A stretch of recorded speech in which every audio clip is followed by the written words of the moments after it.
रहा है। चलिए, ये राय आ रही है आपको मिड कैप स्टॉक्स पर, और अगर तेजी आपको देखते बनती है तो वो सिर्फ और सिर्फ बजाज फाइनेंस पर। अब जो यहाँ पर प्राइस है वो है लगभग 2324 रुपए। एफएनओ में ध्यान देते हैं कौन कौन से स्टॉक्स आपको टॉप गेनर्स में आते हुए दिख रहे हैं। प्रदीप जी, जरा ये देखिए, कितनी कमाल की बात है कि इतनी जबरदस्त रैली है कि पहले दो गेनर्स अगर आप एफएनओ में देखें तो वो कोई मिड कैप स्टॉक नहीं है, वो है बजाज फिनसर्व, जो लगभग आपके सामने अब 5000 रुपए का स्टॉक हो चुका है, 8.3% ऊपर है। उसके बाद बजाज फाइनेंस है, जहां पर आप 7.5% की रैली देख रहे हैं 2320 पर।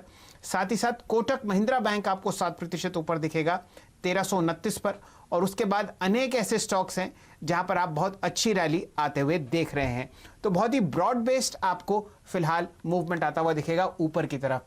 यही मौका है कि एडवांस डिक्लाइन रेशियो पर नजर डाल लेते हैं, किस हिसाब से यहां पर आपको ओवरऑल मार्केट्स में तेजी आती हुई दिख रही है। हम लोग 28 इंडेक्स ट्रैक करते हैं, एक एफएमसीजी इंडेक्स को छोड़कर 27 के 27 आपको हरे निशान में ट्रेड करते हुए दिखेंगे। ये हमारे दो अर्थवर्म्स हैं, जितने दूर एक दूसरे से रहें उतना बेहतर। और हरा वाला आज दिखा रहा है कि क्या जबरदस्त आपको रैली आती हुई दिख रही है।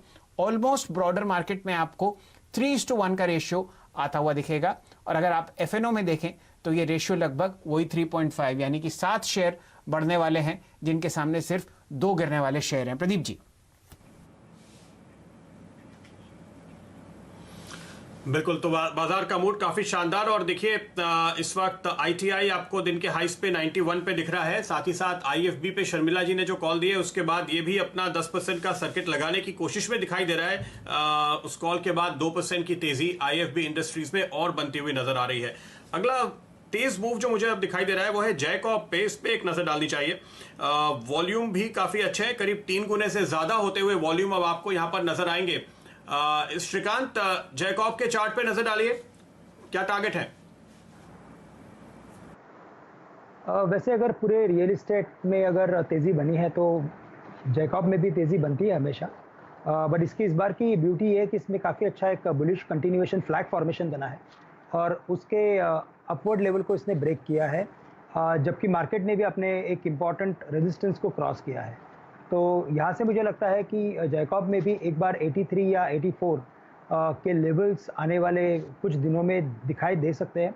तो करंट लेवल से भी इसे लॉन्ग किया जा सकता है, क्योंकि ओवरऑल इस पर्टिकुलर सेक्टर में अच्छी तेज़ी है। तो एक टॉप डाउन अप्रोच रहेगा ट्रेडर्स लोगों का। और वैसे यहाँ से अगर आप सोचें तो मार्केट में भी तेज़ी समझ में आ रही है कुछ दिनों तक। तो करंट लेवल से इसे डेफिनेटली लॉन्ग करना चाहिए। 75-76 के करीब अभी ये ट्रेड कर रहा है। और अगर एवरेजेस के बेसिस पे अगर कोई स्टॉप लॉस अगर निकलता है तो वो 71 रुपये के करीब का है। तो 71 रुपये के स्टॉप लॉस के साथ इसे बाय करके चले और 83 से लेकर 85 के टारगेट्स हम रख सकते हैं। 83 से 85 के टारगेट आप लेकर चल सकते हैं। तो देखिए, रियल एस्टेट और इससे जुड़े हुए तमाम शेयरों में जबरदस्त तेजी देखने को आपको मिल ही रही है। और दूसरा सेगमेंट है फाइनेंस का। अभी शैल जी बजाज फाइनेंस पे दोबारा बात कर रहे थे। एक नजर डालिए आप चोला इन्वेस्टमेंट एंड फाइनेंस पे। इसके कल नतीजे आने वाले हैं और जो हमारी रिसर्च टीम का अनुमान है उसके मुताबिक आपको करीबन 20% से आमदनी बढ़ती हुई नजर आएगी, करीब 25% से मुनाफा बढ़ता हुआ नजर आएगा। तो इस माहौल में अच्छा नतीजा कहा जाएगा। बिजनेस ग्रोथ की उम्मीद हालांकि मैं नहीं करूंगा कंपनी से। हम जो अनुमान आपको बता रहे हैं वो मुनाफे और आमदनी के हिसाब से अच्छे हैं। बिजनेस तो अब देखिए, काफी असर पड़ा था पिछले क्वार्टर में और इस क्वार्टर में अब रिकवरी होती हुई आपको दिखाई दे रही है। अगले क्वार्टर से वो ट्रैक्शन आएगा तो कोई भी गाइडेंस या कमेंट जो कंपनी की ओर से आएंगे उस पर हम नजर रखेंगे। लेकिन नतीजों के एंटीसिपेशन में स्टॉक में एक अच्छी तेजी बनी है पहले ही। श्रीकांत, आज लेकिन मैं ये देख रहा हूं कि यहाँ पे आप एक ट्रायंगल ब्रेकआउट टाइप होते हुए देख रहे हैं। अब तक जो एक लोअर टॉप लोअर बॉटम के फॉर्मेशन में था उसको तोड़ के निकल रहा है और कल अच्छे नतीजों की भी उम्मीद है। क्या कॉल देंगे आप? बिल्कुल, इनफैक्ट इसमें काफ़ी अच्छा फॉर्मेशन बना है और ट्रायंगल फॉर्मेशन भी है, साथ ही साथ डबल बॉटम है या तो रेक्टेंगल फॉर्मेशन है। तो करंट लेवल से मुझे लगता है कि इसमें एक बढ़त बनेगी और 158 से अभी अगर नेक्स्ट लेवल्स अगर इसके कोई दिखाई दे रहे हैं तो 170 के हैं। तो 170 रुपये के टारगेट्स बिल्कुल यकीनन समझ में आ रहे हैं। लेकिन हम ये नहीं भूल सकते कि ये स्टॉक अभी 120-122 के करीब था 3 या 4 दिन पहले। तो स्टॉप लॉस से काफ़ी दूर हो चुका है। वेरी शॉर्ट टर्म व्यू से अगर बाय करना है तो मुझे 154 के स्टॉप लॉस समझ में आ रहे हैं और 154 के स्टॉप लॉस के साथ साथ 163 और 170 ये 2 टारगेट्स के लिए हम करंट लेवल से बाय करके चल सकते हैं। ओके, तो आपको यहाँ पर अभी तेजी और बढ़ती हुई नजर आएगी, लेकिन जाहिर है कि ये नीचे से बहुत जोर से ऊपर आया है पिछले 5 दिनों में। लेकिन सिर्फ एक बात याद दिला दूं दर्शकों को, फरवरी में ये स्टॉक 350 रुपए पे था।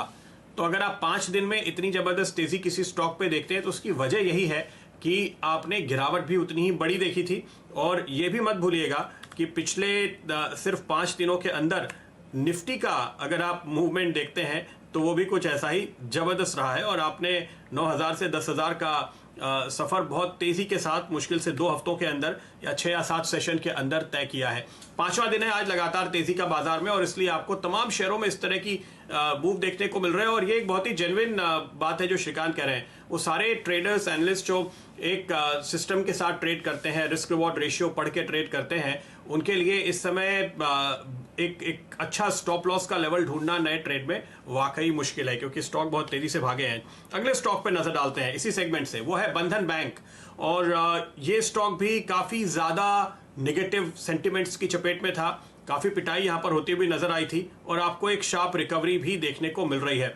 बंधन बैंक के चार्ट पे पालवी जी जरा आप नजर डालें, क्या देखते हैं आप? एक अच्छी रिकवरी निचले स्तरों से आई है, और पिछले 1, 2, 3, 4 दिनों से तो कम से कम कह सकते हैं यहाँ पे आपको 200 से 240 का सफर यानी 20% का बहुत शानदार मूव मिला। आज ये अपने मंथली मूविंग एवरेजेस के ऊपर निकल रहा है, आगे क्या? जी हाँ प्रदीप जी, जिस तरीके से इसमें रिकवरी हुई, जितने भी ओवरसोल्ड स्टॉक थे अगर हम देखें फाइनेंशियल स्पेस से, और उन सभी स्टॉक्स में एक अच्छी रिकवरी बन चुकी है। बंधन बैंक का अगर हम सेटअप देखें तो स्टॉक ने एक डाउन स्लोपिंग ट्रेंड लाइन का ब्रेकआउट दिया है और उसके ऊपर अब ये सस्टेन कर रहा है। तो जिस तरीके से फॉर्मेशन हुआ है, मुझे लगता है थोड़ा सा और मोमेंटम यहाँ से एक्सटेंड हो सकता है। 255 से 258 ये 2 लेवल के लिए मेरे हिसाब से अभी और मोमेंटम यहाँ से कंटिन्यू रहना चाहिए।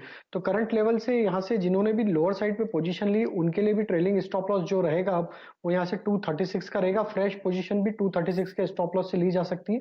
255 258 टारगेट होंगे।